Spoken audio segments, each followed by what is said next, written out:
ಎಲ್ಲರಲ್ಲೂ ಒಂದಾಗೂ ಮಂಕುತಿಮ್ಮ ಟ್ರಸ್ಟ್‌ನ ಅಧ್ಯಕ್ಷರಾದ ವಿನಯಕುಮಾರ್ ಅವರ 36ನೇ ಹುಟ್ಟುಹಬ್ಬದ ಅಂಗವಾಗಿ ಸಮಾಜದ ಒಳಿತಿಗಾಗಿ 36ಕ್ಕೂ ಹೆಚ್ಚು ವಿಭಿನ್ನ ರೀತಿಯ ಸೇವಾ ಕಾರ್ಯಕ್ರಮಗಳ ಮೂಲಕ ಕಳೆದ ಹಲವು ದಿನಗಳಿಂದ ವಿವಿಧ ಸೇವಾ ಕಾರ್ಯಕ್ರಮಗಳನ್ನು ಮಾಡುವ ಮೂಲಕ ತಮ್ಮ ಹುಟ್ಟುಹಬ್ಬವನ್ನು ತಮ್ಮ ಗೆಳೆಯರ ಜೊತೆ ವಿನಯ್ ಅರ್ಥಪೂರ್ಣವಾಗಿ ಆಚರಿಸಿಕೊಂಡರು. ಮಂಡ್ಯ ನಗರದಾದ್ಯಂತ ವಿವಿಧ ಸೇವಾ ಕಾರ್ಯಗಳನ್ನು ಹಮ್ಮಿಕೊಳ್ಳಲಾಗಿತ್ತು. ಮಂಡ್ಯ ನಗರದ ಚಾಮುಂಡೇಶ್ವರಿ ಬಡಾವಣೆಯಲ್ಲಿರುವ ಶ್ರೀ ಅಭಯ ಆಂಜನೇಯ ಸ್ವಾಮಿ ದೇವಸ್ಥಾನದಲ್ಲಿ ಸ್ನೇಹಿತರೊಂದಿಗೆ ವಿನಯ್ ಕೇಕ್ ಕತ್ತರಿಸಿ ಸಂಭ್ರಮಿಸಿದರು. ಜೊತೆಗೆ 36ನೇ ಜನ್ಮದಿನದ ಪ್ರಯುಕ್ತ ಪೌಷ್ಟಿಕ ಆಹಾರ ವಿತರಣಾ ಕಾರ್ಯಕ್ರಮ ಕೂಡ ನಡೆಯಿತು. ಪೂಜಾ ಕುಣಿತ, ವೀರಗಾಸೆ ಕುಣಿತ ನೋಡುಗರ ಗಮನ ಸೆಳೆಯಿತು. ಕುಟುಂಬ ಸಮೇತರಾಗಿ ವಿನಯ್ ಪೂಜೆ ಸಮರ್ಪಿಸಿ ಪೌಷ್ಟಿಕ ಆಹಾರ ವಿತರಿಸಿದರು.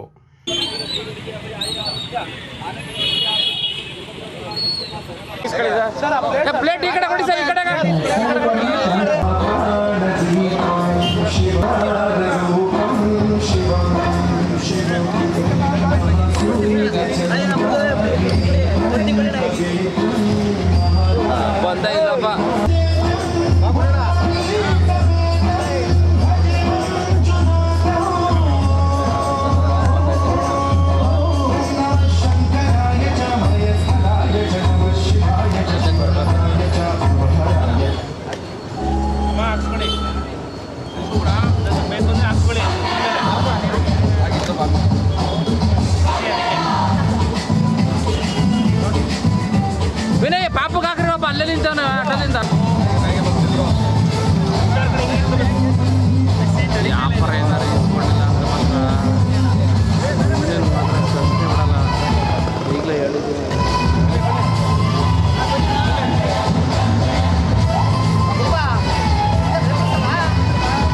ಹಿಂದೆಗಡೆ ಆಡಳಿತ ಅದೇ. ಮಂಡ್ಯ ನಗರದಲ್ಲಿರುವ ಬಾಲಭವನದಲ್ಲೂ ಕೂಡ ಎಲ್ಲರಿಗೊಂದಾಗೂ ವಿನಯ್ 36ನೇ ಜನ್ಮದಿನದ ಪ್ರಯುಕ್ತ ಸಮಾಜಮುಖಿ ಕಾರ್ಯಕ್ರಮಗಳಲ್ಲಿ ಚಿತ್ರಕಲಾ ಸ್ಪರ್ಧೆ ನಡೆಯಿತು. ಕಾರ್ಯಕ್ರಮದಲ್ಲಿ ಶಿವಾರ ಉಮೇಶ್ ಪಾಲ್ಗೊಂಡು ಶುಭ ಹಾರೈಸಿದರು. ಎಲ್ಲರಿಗೊಂದಾಗೂ ವಿನಯ್ ಮತ್ತು ಕುಟುಂಬಸ್ಥರು ಕೂಡ ಕಾರ್ಯಕ್ರಮದಲ್ಲಿ ಭಾಗಿಯಾಗಿದ್ದರು.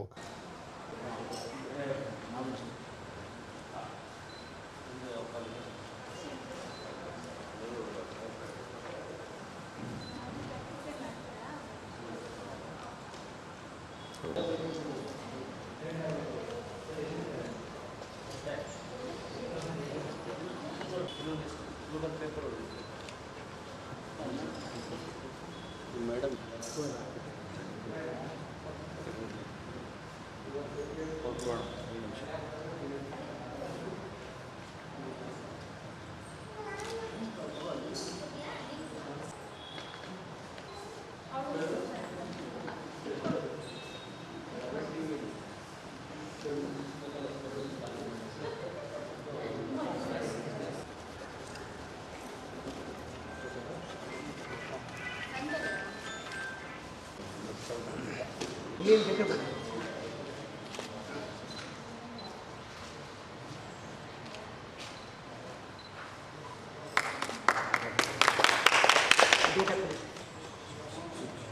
ಇದಲ್ಲದೆ ಮಂಡ್ಯ ನಗರದಲ್ಲಿರುವ ಕಾಳಿಕಮ್ಮ ದೇವಾಲಯದಲ್ಲಿ ಕನ್ನಡ ಮೊದಲು ಆಟೋ ರ್ಯಾಲಿ ನಡೆಯಿತು. ನೂರಾರು ಸಂಖ್ಯೆಯಲ್ಲಿ ಆಟೋ ಚಾಲಕರು ಈ ಕಾರ್ಯಕ್ರಮದಲ್ಲಿ ಭಾಗಿಯಾಗಿದ್ದರು.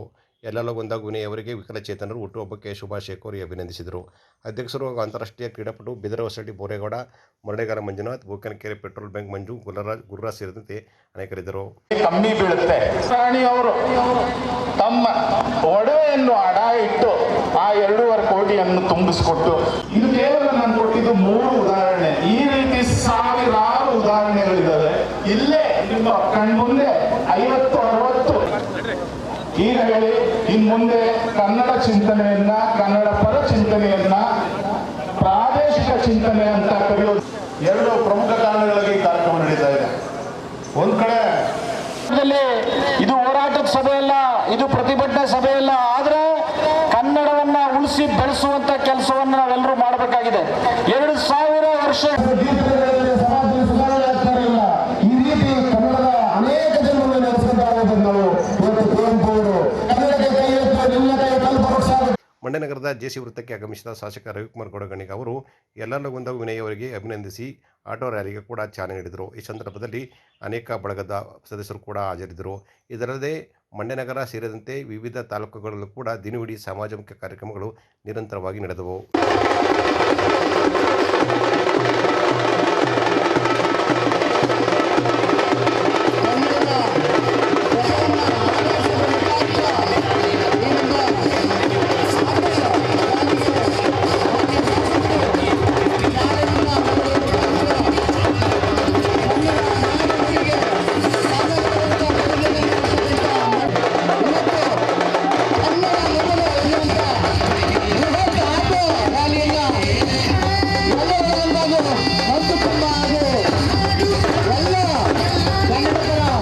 ಕೃಷಿಕ ಅಲಯನ್ಸ್ ಸಂಸ್ಥೆ ವತಿಯಿಂದ ಭಾರತೀಯ ಸೇನಾ ದಿನ ಸೈನಿಕರಿಗೆ ಅಭಿನಂದನಾ ಸಮಾರಂಭ ಯಶಸ್ವಿಯಾಗಿ ನಡೆಯಿತು. ಮಂಡ್ಯನಗರದ ಹೊಸಳ್ಳಿ ವೃತ್ತ ಸಮೀಪ ನಡೆದ ಕಾರ್ಯಕ್ರಮವನ್ನು ಅಂತಾರಾಷ್ಟ್ರೀಯ ಅಲಯನ್ಸ್ ಸಂಸ್ಥೆ ಸೌತ್ ಮಲ್ಟಿಪಲ್ ಕೌನ್ಸಿಲ್ ಅಧ್ಯಕ್ಷರಾದ KT ಹನುಮಂತ್ ಉದ್ಘಾಟಿಸಿದರು.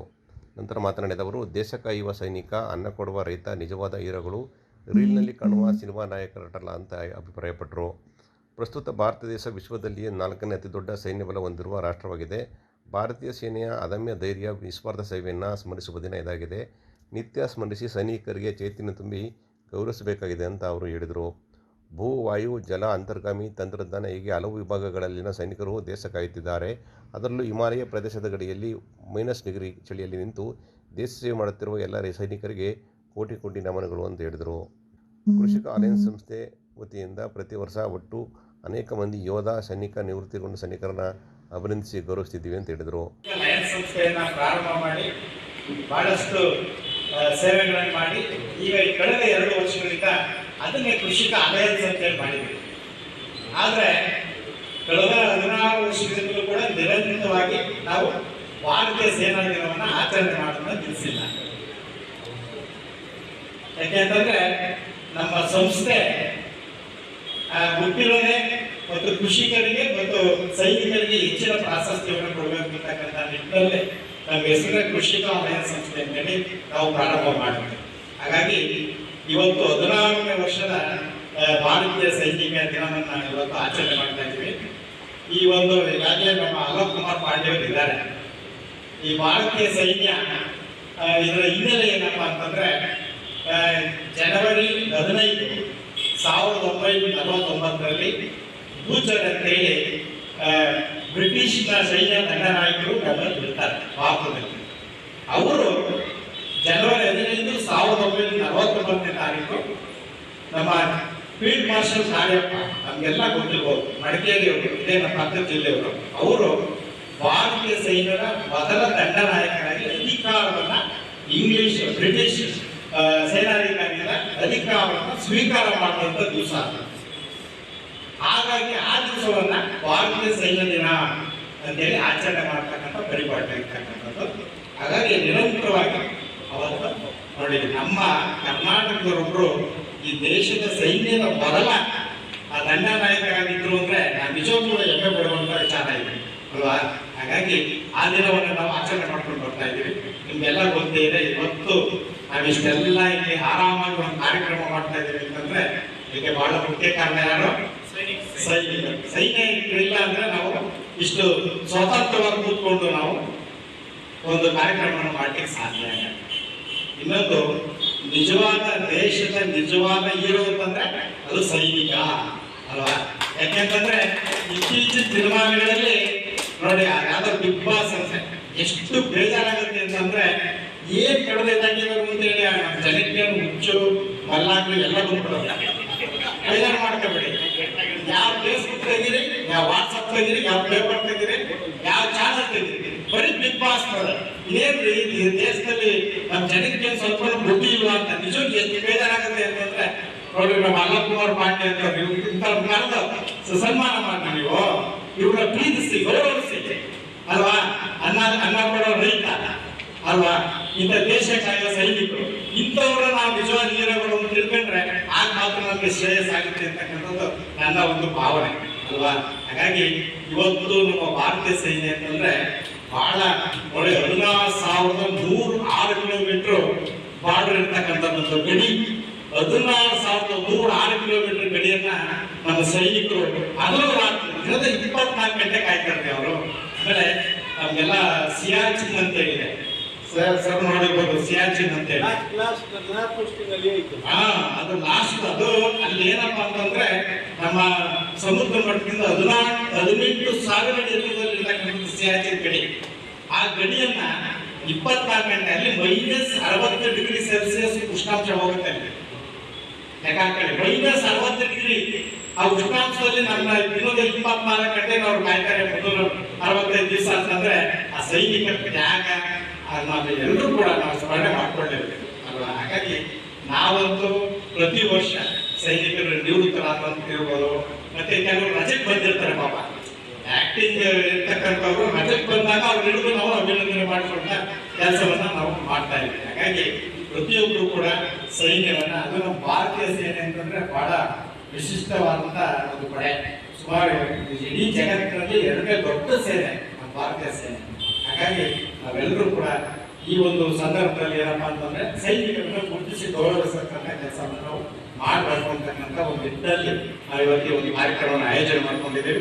ಹಾಗಾಗಿ ಇವತ್ತು ನಾವು ಅಲೋಕ್ ಕುಮಾರ್ ಪಾಂಡೆ ಅವರಿಗೆ ನೋಡಿ, ಅವರು ಸೈನ್ಯದಿಂದ ನಿವೃತ್ತರಾಗಿ ಬಂದ್ಮೇಲೆ SBI state bank of India ಅಲ್ಲಿ ಮ್ಯಾನೇಜರ್ ಆಗಿ ಕರ್ತವ್ಯನ ನಿರ್ವಹಿಸ್ತಾ ಇದ್ದಾರೆ. ನಮ್ಮ ಬಾಲಾಜಿ ಅವರ ಅದೇ ಬ್ಯಾಂಕ್ನಲ್ಲಿ ಕೆಲಸ ಮಾಡ್ತಾರೆ. ಅವರನ್ನ ಕರ್ಕೊಂಡು ಬಂದಿದ್ದಾರೆ. ಅವರಿಗೆ ನಿಜಕ್ಕೂ ಕೂಡ ನಾನು ನಮ್ಮೆಲ್ಲರ ಕೃಷಿ ಕಾರ್ಯ ಸಂಸ್ಥೆಗಳಿಂದ ಅವರಿಗೆ ದೇವರು ಆರೋಗ್ಯ ಸಂಪತ್ತನ್ನು ಕೊಟ್ಟು ಅವ್ರಿಗೆ ಹೆಚ್ಚು ಕಾಲ ಬದುಕನ್ನು ನಡೆಸುವಂತ ಕೆಲಸ ಆಗಲಿ ಅಂತಕ್ಕಂಥ ಈ ಸಂದರ್ಭದಲ್ಲಿ ಹಾರೈಸಿದ. ಕಾರ್ಯಕ್ರಮದಲ್ಲಿ ನಿವೃತ್ತ ಸೈನಿಕ ಅಲೋಕ್ ಕುಮಾರ್ ಪಾಂಡೆ, ಅಂತಾರಾಷ್ಟ್ರೀಯ ಅಲಯನ್ಸ್ ಸಂಸ್ಥೆ ಜಿಲ್ಲಾ ರಾಜ್ಯಪಾಲ ಮಾದೇಗೌಡ ಮದ್ದೂರು, ಕೃಷಿ ಅಲಯನ್ಸ್ ಸಂಸ್ಥೆ ಅಧ್ಯಕ್ಷರಾದ ಕುಮಾರ್, ಮಲ್ಲೇಶ್, ಮೋಹನ್ ಕುಮಾರ್, ಶಿಕ್ಷಕ ಶಶಿಧರ್ ಚಿಗರೆ, ಪ್ರೊಫೆಸರ್ ಡೇವಿಡ್, ರಕ್ಷಿತ್ ರಾಜ್, ಮಂಗಲ, ಧನಂಜಯ್ ಸೇರಿದಂತೆ ಇನ್ನಿತರರಿದ್ದರು. ಇದೇ ಸಂದರ್ಭದಲ್ಲಿ ನಿವೃತ್ತ ಸೈನಿಕ ಅಲೋಕ್ ಕುಮಾರ್ ಪಾಂಡೆ ಅವರನ್ನು ಆತ್ಮೀಯವಾಗಿ ಅಭಿನಂದಿಸಲಾಯಿತು. ಅಭಿನಂದನೆ ಸ್ವೀಕರಿಸಿ ಮಾತನಾಡಿದ ಅಲೋಕ್ ಕುಮಾರ್ ಅವರು ಸೈನಿಕರ ಗುಣಗಾನ ಮಾಡಿದರು. ಮಂಡ್ಯ ಜಿಲ್ಲೆಯ ಮದ್ದೂರು ತಾಲೂಕಿನ ಗೆಜ್ಜಲಗೆರೆಯಲ್ಲಿ ಮದ್ದೂರು ನಗರಸಭೆಗೆ ಗೆಜ್ಜಲಗೆರೆ ಗ್ರಾಮ ಪಂಚಾಯಿತಿಯನ್ನು ಸೇರ್ಪಡೆ ಮಾಡಿಕೊಂಡಿರುವ ಕ್ರಮವನ್ನು ಖಂಡಿಸಿ ನಡೆಯುತ್ತಿರುವ ಹೋರಾಟ ವಿನೂತನ ಸ್ವರೂಪವನ್ನು ಪಡೆದುಕೊಂಡಿದೆ. ಗೋಡೆಯಲ್ಲಿ ಬಾಬಾ ಸಾಹೇಬ್ ಡಾಕ್ಟರ್ B.R. ಅಂಬೇಡ್ಕರ್ ಅವರ ಭಾವಚಿತ್ರವನ್ನು ಬರೆಯುವ ಮೂಲಕ ವಿನೂತನ ಹೋರಾಟ ಆರಂಭವಾಗಿದೆ. ಗೆಜ್ಜಲಗೆರೆ ಗ್ರಾಮಸ್ಥರ ಪ್ರತಿಭಟನೆ ತೀವ್ರ ರೂಪವನ್ನು ಪಡೆದುಕೊಳ್ಳುತ್ತಿದೆ. ಮದ್ದೂರು ನಗರಸಭೆಗೆ ಗೆಜ್ಜಲಗೆರೆ ಗ್ರಾಮ ಪಂಚಾಯಿತಿ ಸೇರ್ಪಡಿಸಿ ವಿರೋಧಿಸಿ ಹೋರಾಟ ನಿರಂತರವಾಗಿ ಮುಂದುವರೆದಿದೆ. ಗೋಡೆಯ ಮೇಲೆ ನ್ಯಾಯಕ್ಕಾಗಿ ಅಂಬೇಡ್ಕರ್ ಭಾವಚಿತ್ರ ಬಿಡಿಸಿ ಹೋರಾಟ ನಡೆಯಲಾಗುತ್ತಿದೆ. ಅಂಬೇಡ್ಕರ್ ಚಿತ್ರ ಬಿಡಿಸಿ ನಗರೀಕರಣ ಬೇಡ ಅಂತ ಘೋಷಣೆ ಕೂಗಿ ಆಕ್ರೋಶ ವ್ಯಕ್ತವಾಗಿದೆ. ಪ್ರತಿಭಟನೆ ನೇತೃತ್ವವನ್ನು ರೈತ ನಾಯಕಿ ಸುನಂದ ಜಯರಾಮ್ ವಹಿಸಿಕೊಂಡಿದ್ದಾರೆ.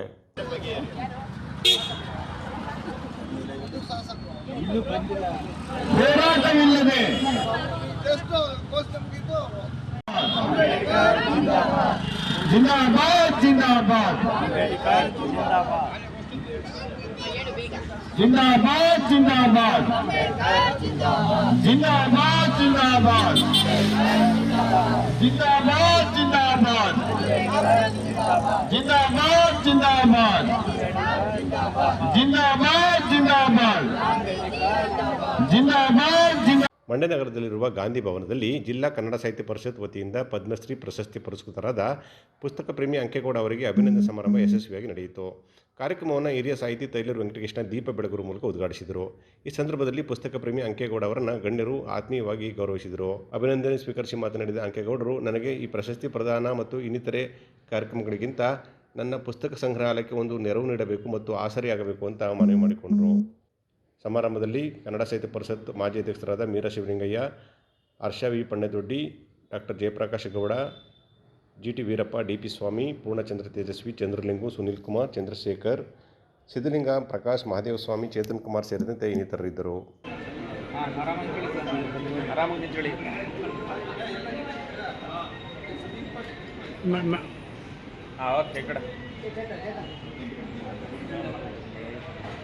ಮೇಡಮ್ ಹೇಳ್ರಿ.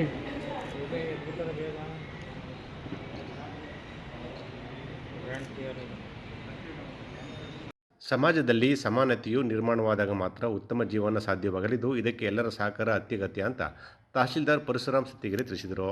ಸರ್ಕಾರಿ ಮಹಿಳಾ ಕಾಲೇಜಿನಲ್ಲಿ ತಾಲೂಕು ಆಡಳಿತ, ಸಮಾಜ ಕಲ್ಯಾಣ ಇಲಾಖೆ, ತಾಲೂಕು ಪಂಚಾಯಿತಿ ಸೇರಿದಂತೆ ಹಲವು ಇಲಾಖೆಗಳ ಸಹಯೋಗದಲ್ಲಿ ನಡೆದ ಪರಿಶಿಷ್ಟ ಜಾತಿ ಮತ್ತು ಪರಿಶಿಷ್ಟ ಪಂಗಡಗಳ ದೌರ್ಜನ್ಯ ಪ್ರತಿಬಂಧ ಕಾಯ್ದೆ ಅನ್ವಯ ವಿಚಾರಗೋಷ್ಠಿ ಹಾಗೂ ಕಾರ್ಯಾಗಾರದ ಅಧ್ಯಕ್ಷತೆ ವಹಿಸಿ ಮದ್ದೂರಿನಲ್ಲಿ ಅವರು ಮಾತನಾಡಿದರು.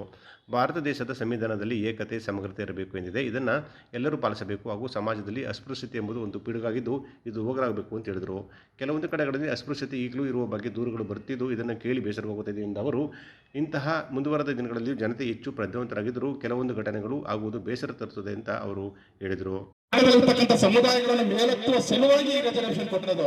ಬಟ್ ಅದನ್ನ ತಪ್ಪಾಗಿ ಅರ್ಥೈಸ್ಕೊಂಡು ತಪ್ಪಾಗಿ ಹೇಳಿ ನಮ್ಮಲ್ಲಿ ಈ ಜಾತಿಯ ಒಂದು ವ್ಯಾಮೋಹ ಇದೆಯಲ್ಲ, ಅದನ್ನ ಈ ಅನಿಷ್ಟವನ್ನ ಕೆಲವರು ಬಿತ್ತುವಂತ ವಿಷ ಬೀಜ ಬಿತ್ತುವಂತ ಕೆಲಸ ಮಾಡ್ತಾರೆ. ಅದಕ್ಕೆ ತಾವು ಯಾರು ಕೂಡ ಮನಕೊಡಬಾರದು. ಅಂಬೇಡ್ಕರ್ ಅವರ ಸಂವಿಧಾನ ಸರ್ವ ಧರ್ಮಕ್ಕೂ ಸರ್ವ ಜಾತಿಗೂ ಅದು ಅನ್ವಯ ಆಗುವಂತ. ಕಾರ್ಯಕ್ರಮದಲ್ಲಿ ರಾಜ್ಯ ಪರಿಶಿಷ್ಟ ಜಾತಿ ಪಂಗಡಗಳ ಮೇಲ್ವಿಚಾರಕಿ P. ಯಶೋಧ SC/ST ಕಾಯ್ದೆಗಳ ಬಗ್ಗೆ ಮತ್ತು ಶೋಷಣೆಗಳನ್ನು ತಪ್ಪಿಸಲು ಅಗತ್ಯ ಅರಿವಿನ ವಿಷಯದಲ್ಲಿ ಉಪನ್ಯಾಸ ನೀಡಿದರು. ನಗರದ ಸಿವಿಲ್ ನ್ಯಾಯಾಧೀಶರಾದ ನಳಿನ್ ಅವರು ಕಾರ್ಯಕ್ರಮ ಉದ್ಘಾಟಿಸಿದರು. ನಂದು ನಮ್ಮ ಅಕ್ಕ ಹಾಕು ನಾನು ಕೊಟ್ಟಿದ್ದೆ. ಯಾರು ಕೊಟ್ಟಿದ್ದಾರೆ? ಮನೆ ತಹಸೀಲ್ದಾರ್ ಕೊಟ್ಟಿರ್ಬೋದು, AC ಕೊಟ್ಟಿರ್ಬೋದು, DC ಕೊಟ್ಟಿರ್ಬೋದು ನಿಮ್ಗೆ ಜಾಗನ, ನೀವು ಅಲ್ಲಿ ಮನೆ ಕಟ್ಕೊಂಡು ವಾಸ ಮಾಡ್ತಿರ್ತೀರಾ. ಆದ್ರೆ ಅಲ್ಲಿಂದ ನಿಮ್ಮನ್ನ ಎತ್ತಂಗಡಿ ಮಾಡ್ತಾರೆ. ಬಲವಂತವಾಗಿ ಎತ್ತಂಗಡಿ ಮಾಡೋಂಗಿಲ್ಲ, ಬಲವಂತವಾಗಿ ಭಿಕ್ಷೆ ಬಿಡೋಂಗಿಲ್ಲ, ಬಲವಂತವಾಗಿ ನೀವು ಬಣ್ಣ ಬಳಿಕೊಂಡು ಅವಾಗೆಲ್ಲ ಹೇಳ್ತಿದ್ರಲ್ಲ ಬಲವಂತವಾಗಿ ಇದ್ ಮಾಡ್ಕೊಂಡು ಇರ್ಬೇಕು ಅಂತ. ಆಮೇಲೆ ನಾರ್ತ್ ಕರ್ನಾಟಕದಲ್ಲೆಲ್ಲ ಉಚ್ಚ ಕೊಡಿಸಿದ್ದಾರೆ ಕೆಲವರಿಗೆಲ್ಲ, ಕೇಳಿದ್ರೆ ಇದನ್ನೆಲ್ಲ ನೀವು? ಉಚ್ಚ ಕೊಡಿಸಿದ್ದಾರೆ. ಬೆಂಗಳೂರಿನ ಕೇಸು ಈ ಕಡೆ ಈ ಭಾಗದಲ್ಲೇ ಅನಿಸುತ್ತೆ, ಬೆಂಗಳೂರಲ್ಲಿ ಅಲ್ವಾ? ಬೆಂಗಳೂರಿನ ಕೇಸು, ಆಮೇಲೆ ಕಾರಂಚೂರು ಕೇಸು, ಇಂಥ ಕೇಸುಗಳಿಗೂ ಕೂಡ ಕೆಲವು ಸರಿ ನ್ಯಾಯ ಸಿಗೋದು 20 ವರ್ಷ 25 ವರ್ಷ 25 ವರ್ಷ ಹೇಳ್ಕೊಂಡು ಹೋಗುತ್ತೆ. ಸೊ ಈಗ ಹೇಳ್ಕೊಂಡಾಗ ಏನಾಗುತ್ತೆ, ಸಾಕ್ಷಿಗಳನ್ನ ಸಾಯಿಸ್ತಾರೆ. ಹೌದಲ್ಲ? ಸಾಕ್ಷಿಗಳನ್ನ ಸಾಯಿಸೋದು ಹೆಂಗೆ? ಕೊಂಡ್ಕೋತಾರೆ, ದುಡ್ಡು ಕೊಟ್ಟು ಕೊಂಡ್ಕೋಬಹುದು, ಅಥವಾ ಹೋಗ್ಬೇಡ ನಿನ್ ಕೆಲಸ ಕೊಡ್ತೀನಿ ಅನ್ನೋದು. ಮೊದಲೇ ಬಡತನದಲ್ಲಿರೋರು ಏನ್ ಕೊಟ್ಟರು ಒಪ್ಕೋತಾರೆ. ಸೊ ಹಾಗಾಗಿ ಈ ಕೋರ್ಟಿನ ವಿಳಂಬ, ಕೋರ್ಟಿನ ವ್ಯವಸ್ಥೆ ಯಾವ ತರ ಇದೆ ಅಂತ ಹೇಳಿದ್ರೆ, ನಮ್ಗಲ್ಲಿ 15 ವರ್ಷ 20 ವರ್ಷ ಒಂದು ಕೇಸ್ನ ಹೇಳ್ಕೊಂಡು ಹೋಗ್ತಾರೆ ಅಂತ ಹೇಳಿದ್ರೆ, ಎಲ್ಲಿಂದ ನಮ್ಗೆ ಕನ್ವಿಕ್ಷನ್ ರೇಟ್ ಸಿಗುತ್ತಪ್ಪ? ಮತ್ತೊಂದು ದೊಡ್ಡ ರಿಪೋರ್ಟ್ ಕೊಡ್ತಾರೆ, ಅಕ್ವಿಟಲ್ ಆಯ್ತು ಅಂತ. ಈಗ ಕನ್ವಿಕ್ಷನ್ ರೇಟು ಕಳೆದ 10-15 ವರ್ಷದಿಂದ ನಾನು ರಿಪೋರ್ಟ್ ನ ತಯಾರಿ ಮಾಡ್ತಿದ್ದಾಗಿಂದ ನನಗೆ ಗೊತ್ತಿರೋ ಪ್ರಕಾರ 3.5% ಇತ್ತು. ಈ ಸಾರಿ ಸ್ವಲ್ಪ ಜಾಸ್ತಿ ಆಗಿದೆ. ಮೊನ್ನೆ ಸಿದ್ದರಾಮಯ್ಯನವರು ಸ್ವಲ್ಪ ಎಫರ್ಟ್ ಹಾಕಿ ಕೆಲಸ ಮಾಡಿರೋದಕ್ಕೆ ಮತ್ತೆ ಬೇರೆ ಬೇರೆ ಕಾರಣಗಳಿಂದ ಒಂದ್ ಸ್ವಲ್ಪ ಜಾಸ್ತಿ ಆಗಿರ್ಬೋದು. ಆದ್ರೆ ಬೇರೆ ರಾಜ್ಯಗಳಿಗೆ ಹೋಲಿಸಿದಾಗ ಕರ್ನಾಟಕದಲ್ಲಿ ಬಹಳ ಕಡಿಮೆ ಕನ್ವಿಕ್ಷನ್ ರೇಟು. ಯಾಕೆ ಕನ್ವಿಕ್ಷನ್ ರೇಟ್ ಇಲ್ಲ ಅಂತ ಹೇಳಿದ್ರೆ, ಅಕ್ವಿಟಲ್ ಆಗ್ತಿದ್ದಾವೆ ಕೇಸ್ ಅಂತ ಹೇಳಿದ್ರೆ, ಅಕ್ವಿಟಲ್ ಅಂದ್ರೆ ಏನಂದ್ರೆ ನ್ಯಾಯ ಸಿಗಲ್ಲ. ವೇದಿಕೆಯಲ್ಲಿ ಸಮಾಜ ಕಲ್ಯಾಣಾಧಿಕಾರಿ ನಾಗರಾಜು, ರಾಮಲಿಂಗಯ್ಯ, ನವೀನ್ ಕುಮಾರ್, ನಾರಾಯಣ್, ಅನಿಲ್ ಕುಮಾರ್ ಹಾಗೂ ಚಿದಂಬರ ಮೂರ್ತಿ ಸೇರಿದಂತೆ ತಾಲೂಕು ಮಟ್ಟದ ಅಧಿಕಾರಿಗಳು, ಕಾಲೇಜಿನ ವಿದ್ಯಾರ್ಥಿಗಳು ಭಾಗವಹಿಸಿದರು. ಕೇರ್ಪೇಟೆ ತಾಲೂಕಿನ ಮುರುಕನಹಳ್ಳಿಯಿಂದ ಅಕ್ಕಿಮಂಚನಹಳ್ಳಿ ಗ್ರಾಮಕ್ಕೆ ಹೋಗುವ ಬಂಡಿ ದಾರಿಯ ಒತ್ತುವರಿಯನ್ನು ಪೊಲೀಸ್ ಭದ್ರತೆಯೊಂದಿಗೆ ತೆರವುಗೊಳಿಸಲಾಯಿತು. ಮುರುಕನಹಳ್ಳಿಯಿಂದ ಅಕ್ಕಿಮಂಚನಹಳ್ಳಿ ರೈತರು ತಮ್ಮ ಎತ್ತಿನ ಬಂಡಿ ಹಾಗೂ ಟ್ರ್ಯಾಕ್ಟರ್ನೊಂದಿಗೆ ಸಂಚರಿಸಿ ದವಸ ಧಾನ್ಯ ಸೇರಿದಂತೆ ರಾಸುಗಳ ಮೇವಿನ ಹುಲ್ಲಿನ ಮೆದೆಯನ್ನು ತೆಗೆದುಕೊಂಡು ಬರಲು ಅವಶ್ಯಕವಾಗಿ ಬೇಕಾಗಿದ್ದ ಬಂಡಿ ದಾರಿಯನ್ನು 7-8 ರೈತರು ಒತ್ತುವರಿ ಮಾಡಿಕೊಂಡು ತೋಟವನ್ನಾಗಿ ಬದಲಾವಣೆ ಮಾಡಿಕೊಂಡಿದ್ದರು. ಮುರುಕನಹಳ್ಳಿ ಗ್ರಾಮದ ತೇಜು ಮತ್ತು ವೇಣುಗೋಪಾಲ್ ಬಂಡಿ ರಸ್ತೆಯ ಒತ್ತುವರಿಯನ್ನು ತೆರವುಗೊಳಿಸಿ ರೈತ ಬಾಂಧವರು ತಮ್ಮ ದನಕರುಗಳೊಂದಿಗೆ ಸಂಚರಿಸಿ ಬೇಸಾಯ ಚಟುವಟಿಕೆಗಳು ನಡೆಸಲು ಅನುಕೂಲ ಆಗುವಂತೆ ಬಂಡಿದಾರಿ ಒತ್ತುವರಿಯನ್ನು ತೆರವುಗೊಳಿಸುವಂತೆ ತಹಸೀಲ್ದಾರ್ ಮತ್ತು ಗ್ರಾಮಾಂತರ ಪೊಲೀಸರಿಗೆ ದೂರು ನೀಡಿದ ಹಿನ್ನೆಲೆಯಲ್ಲಿ ಪೊಲೀಸ್ ಭದ್ರತೆಯೊಂದಿಗೆ ತೆರಳಿದ ಕಂದಾಯ ಇಲಾಖೆ ಅಧಿಕಾರಿಗಳು, ರಾಜಸ್ವ ನಿರೀಕ್ಷಕ ರಾಜಮೂರ್ತಿ, ಸರ್ವಿಯರ್ ಆನಂದ, ಗ್ರಾಮಾಂತರ ಠಾಣೆ ಎಸ್ಐ ಕುಮಾರ್, ಗ್ರಾಮ ಆಡಳಿತಾಧಿಕಾರಿ ಕೆಂಚಪ್ಪ ಅವರ ನೇತೃತ್ವದಲ್ಲಿ ರಸ್ತೆಯ ಒತ್ತುವರಿಯನ್ನು ತೆರವು ಮಾಡಿ ತೊಂದರೆಗೊಳಗಾಗಿದ್ದ ರೈತ ಬಾಂಧವರಿಗೆ ನ್ಯಾಯಗೊಳಿಸುವಲ್ಲಿ ಯಶಸ್ವಿಯಾದರು. ಬಂಡಿದಾರಿಯನ್ನು ಒತ್ತುವರಿ ಮಾಡಿಕೊಂಡಿದ್ದ ಮುಡುಕನಹಳ್ಳಿ ಗ್ರಾಮದ ಅಜಿಮಾಜಿನ್, ಅಖ್ತಾರ್ ಬೇಗ್, ಕೃಷ್ಣೇಗೌಡ, ಸಣ್ಣತಾಯಮ್ಮ, ಸರೋಜಮ್ಮ, ಶಿವಲಿಂಗೇಗೌಡ, ಯಶೋದಮ್ಮ, ನಂಜೇಗೌಡ, ಸುರೇಶ್ ಚೆನ್ನೇಗೌಡ, ಮೈಲಾರಿ ಪ್ರಕಾಶ್ ಹಾಗೂ ಇನ್ನಿತರ ಗ್ರಾಮದ ಮುಖಂಡರ ಮನವೊಲಿಸಿದ ಕಂದಾಯ ಅಧಿಕಾರಿಗಳು ಹಾಗೂ ಪೊಲೀಸರು ರಸ್ತೆಗೆ ಅಡ್ಡಲಾಗಿ ಬೆಳೆಸಿದ 30 ವರ್ಷಗಳಷ್ಟು ಹಳೆಯದಾಗಿದ್ದ ಫಲ ಬಿಡುವ 10 ತೆಂಗಿನ ಮರ ಹಾಗೂ ಅಡಿಕೆ ಮರಗಳನ್ನು JCB ಯಂತ್ರಗಳ ಮೂಲಕ ತೆರವು ಮಾಡಿ ತಾತ್ಕಾಲಿಕ ರಸ್ತೆ ನಿರ್ಮಿಸಿದರು. ಎತ್ತಿನ ಬಂಡಿ ಹಾಗೂ ದನಕರುಗಳ ಓಡಾಡಕ್ಕೆ ಅನುವು ಕೂಡ ಮಾಡಿಕೊಟ್ರು. ಸೌಮ್ಯಶ್ರೀ ಎಜುಕೇಷನ್ ಟ್ರಸ್ಟ್ ಸಮೃದ್ಧಿ ಪ್ರೈಮರಿ ಶಾಲೆ, ಗಾಂಧಿನಗರ, ಹೊಸಹಳ್ಳಿ ಬಡಾವಣೆ, ಮಂಡ್ಯವರ ವತಿಯಿಂದ ಮಂಡ್ಯನಗರದ ಗಾಂಧಿ ಭವನದಲ್ಲಿ ಸಮೃದ್ಧಿ ಸಂಭ್ರಮ ಕಾರ್ಯಕ್ರಮ ಯಶಸ್ವಿಯಾಗಿ ನಡೆಯಿತು. ನಗರಸಭೆ ಆಯುಕ್ತರಾದ ಪಂಪಶ್ರೀ ಅವರು ಕಾರ್ಯಕ್ರಮವನ್ನು ಉದ್ಘಾಟಿಸಿದರು. ಈ ಸಂದರ್ಭದಲ್ಲಿ ಮಾತನಾಡಿದವರು, ಮಕ್ಕಳಿಗೆ ಸಂಸ್ಕಾರದ ಜೊತೆಗೆ ಉತ್ತಮ ಗುಣಗಳನ್ನು ಕಲಿಸಬೇಕು ಮತ್ತು ಅವರನ್ನು ಮುಂದಿನ ಪ್ರಜೆಗಳಾಗಿ ರೂಪಿಸಬೇಕಾದ ಜವಾಬ್ದಾರಿ ಎಲ್ಲರ ಮೇಲಿದೆ ಅಂತ ಹೇಳಿದರು. ನಾವು ಹೇಗೆ ಮಕ್ಕಳನ್ನ ಕರ್ಕೊಂಡು ಹೋಗ್ತೀವಿ ಅದ್ರ ಮೇಲೆ ಎಲ್ಲ ಡಿಪೆಂಡ್ ಆಗಿರುತ್ತೆ. ಅಂದರೆ ಮಕ್ಕಳಿಗೆ ನಾವು ಒಳ್ಳೆ ಎಜುಕೇಷನ್ ಕೊಡಿಸೋದ್ರ ಜೊತೆಗೆ ಒಳ್ಳೆಯ ಸಂಸ್ಕಾರ ಹಾಗೂ ಒಳ್ಳೆಯ ಪರಿಸರವನ್ನು ಕೊಡಬೇಕು. ಹಾಗೂ ಅವರಲ್ಲಿ ಒಳ್ಳೆಯ ಮುಗ್ಧ ಭಾವನೆಗಳು ಮುಂದೆ ಬೆಳೀತಾ ಕೂಡ ಭಾವನೆಗಳು ಕೂಡ ಸ್ವಚ್ಛಂದವಾಗಿರಬೇಕು, ಹಾಗೆಯೇ ಸಂಸ್ಕಾರಯುತವಾಗಿರಬೇಕು. ಆ ನಿಟ್ಟಿನಲ್ಲಿ ನಾವು ಮಕ್ಕಳನ್ನ ಬೆಳೆಸಿದಾಗ ಮಾತ್ರ ಅವನೊಬ್ಬ ಒಳ್ಳೆಯ ಪ್ರಜೆಯಾಗಿ ಈ ಒಂದು ದೇಶಕ್ಕೆ ಒಳ್ಳೆಯ ಕೊಡುಗೆಯಾಗಿರ್ಲಿಕ್ಕೆ ಸಾಧ್ಯ. ಆ ನಿಟ್ಟಿನಲ್ಲಿ ನಾವು ಮಕ್ಕಳಿಗೆ ಒಳ್ಳೆಯ ಒಂದು ಸಂಸ್ಕಾರವನ್ನು ಬೆಳೆಸ್ಕೊಡ್ತಾ ಒಳ್ಳೆಯ ಗುಣಗಳನ್ನು ಅಳವಡಿಸ್ಕೊಡ್ಬೇಕು ಅಂತ ಕಲಿಸ್ಕೊಡ್ತಾ ಆ ನಿಟ್ಟಿನಲ್ಲಿ ಎಲ್ಲರೂ ಕರ್ಕೊಂಡು ಹೋಗ್ಬೇಕಾಗುತ್ತೆ. ಅದರ ಹೊರತಾಗಿ ನೀವು ಏನೇ ಎಜುಕೇಷನ್ ಕೊಡಿಸಿದ್ರು, ಯಾವುದೇ ಬೆಂಬಲ ನೀಡಿ ಅವ್ರನ್ನ ಮುಂದೆ ತರಲಿಕ್ಕೆ ಪ್ರಯತ್ನ ಪಟ್ಟರು ಒಂದು ಸಂಸ್ಕಾರವಂತ ಗುಣ, ಮಾನವೀಯ ಮೌಲ್ಯಗಳು ಇಲ್ಲ ಅಂತಂದರೆ ಅದು ವ್ಯರ್ಥ ಆಗುತ್ತೆ. ಹಾಗಾಗಿ ಪೋಷಕರಲ್ಲಿ ನಾನು ಕೇಳ್ಕೊಳ್ಳೋದು ಇಷ್ಟೇನೆ, ತಮ್ಮ ಮಕ್ಕಳಲ್ಲಿ ಶಾಲೆಯಲ್ಲಿ ಕಲಿಸೋ ಒಂದು ಪಾಠದ ಜೊತೆಗೆ ತಮ್ಮ ಪರಿಸರದಲ್ಲಿ ಹೇಗಿರಬೇಕು ಮಕ್ಕಳು, ಮತ್ತು ಮುಂದೆ ಹೇಗೆ ಆಗಬೇಕು, ಹಾಗೂ ದೊಡ್ಡವರ ಜೊತೆ ಗುರು ಹಿರಿಯರ ಜೊತೆ ಹೇಗೆ ನಡ್ಕೋಬೇಕು, ಈ ಎಲ್ಲ ಒಂದು ಅಂಶಗಳನ್ನು ಮೈಗೂಡಿಸ್ಕೊಂಡು ಬೆಳೆದ್ರೆ ಮುಂದೆ ಮಕ್ಕಳು ದೊಡ್ಡ ವ್ಯಕ್ತಿಗಳಾಗಿ ರೂಪುಗೊಳ್ಳುತ್ತಾರೆ. ಒಂದು ಶಂಕರಗೌಡ ಶಿಕ್ಷಣದ ಮಹಾವಿದ್ಯಾಲಯದ ಪ್ರಾಂಶುಪಾಲರಾದ ಡಾಕ್ಟರ್ ವಿ.ಡಿ. ಸುವರ್ಣ ಮಾತನಾಡಿ, ಇವತ್ತಿನ ಮಕ್ಕಳ ಕಲಿಕೆಯ ಬೌದ್ಧಿಮತೆ ಮತ್ತು ಇನ್ನಿತರ ವಿಚಾರಗಳ ಬಗ್ಗೆ ಸುದೀರ್ಘವಾಗಿ ಮಾತನಾಡಿದರು. ತಕ್ಷಣ ನಾವೇನಂತ ಯೋಚನೆ ಮಾಡ್ತೀವಿ ಹೇಳಿ, ಮಕ್ಕಳಿಗೇನು ಗೊತ್ತಾಗಲ್ಲ ಅಂತ ಏನು ತಿಳುವಳಿಕೆ ಇಲ್ಲ. ನಾವೇನು ಹೇಳ್ತೀವೋ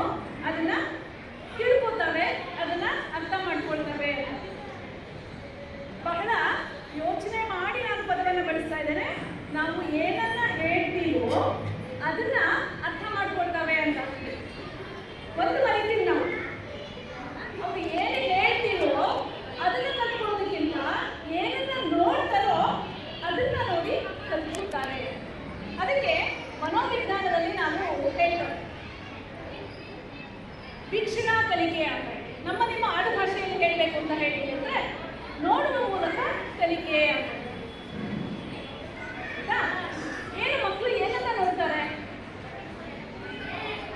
ಪರಿಸರವನ್ನ ಮಾತ್ರ ನೋಡ್ತಾ ಇರ್ತಾರ, ನಮ್ಮನ್ನು ನೋಡ್ತಾ ಇರ್ತಾರೆ.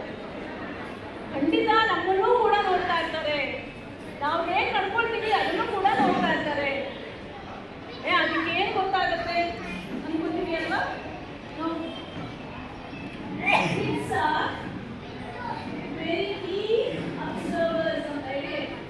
ಬಹಳ ಸೂಕ್ಷ್ಮವಾಗಿ ಗಮನಿಸುವಂತಹ ಸಾಮರ್ಥ್ಯ ಮಕ್ಕಳಿಗೆ.